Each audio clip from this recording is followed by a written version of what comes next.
اپنی اولاد کو اپنا دوست بنا کر اچھا انسان بنا دو، ورنہ برے لوگ اپنا دوست بنا کر انہیں برا انسان بنا دیں گے۔ ان لوگوں کا رشتہ بہت خاص ہوتا ہے جن کے جذبات الفاظ کے محتاج نہ ہوں۔ کچھ نیا پا لینے کے لیے وہ مت کھو دینا جو پہلے سے ہی تمہارا ہے۔ منافقوں کو قریب سے دیکھا ہے، بڑے باادب ہوتے ہیں۔ موجودگی کی قدر نہیں کسی کو، تصویر میں دیکھ کر روتے ہیں لوگ۔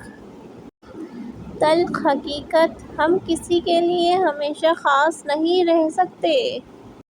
پیسہ صرف طرز زندگی بدل سکتا ہے، دماغ، نیت اور قسمت نہیں۔ کسی نے پوچھا، غرور کیا ہے؟ جواب ملا، خاک سے بنے انسان کا اپنی اوقات بھول جانا۔ ٹوٹے ہوئے کانچ کی طرح چکنا چور ہو گئے، کسی کو چبھ نہ جائے اس لیے دور ہو گئے۔ وقت گزر جاتا ہے مگر نشان چھوڑ جاتا ہے، کبھی دل پہ تو کبھی روح پہ۔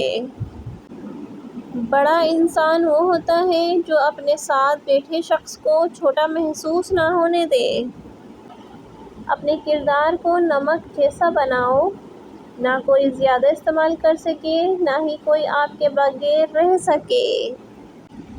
میں کس سے جا کے کہوں حال دیدہ نم کا، میرے دکھ سے آگاہ تو میری ماں بھی نہیں۔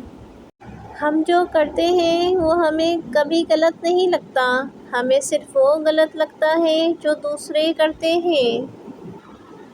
کم بولنے والے لوگ صرف پسندیدہ انسان کے سامنے زیادہ بولتے ہیں۔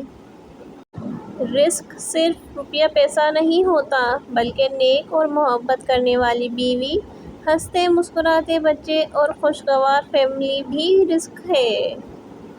جو تکلیف اللہ کے قریب کر دے وہ تکلیف نہیں بلکہ نعمت ہے۔ ہمیں فرق نہیں پڑتا کہ کون ہو تم، اپنی اکڑ اٹھاؤ اور بھاڑ میں جاؤ۔ اپنے ارادوں میں مخلص رہو تم، اللہ کی مدد ہمیشہ ساتھ پاؤ گے۔ جو انسان اپنی قسمت پر خوش ہے در حقیقت وہی خوش قسمت ہے۔ زبان کی نرمی الجھے ہوئے مسائل کو حل کر دیتی ہے۔ جو جتنا اچھا جھوٹ بولتا ہے دنیا اس کی ہوتی ہے لیکن پھر اس کی آخرت نہیں ہوتی۔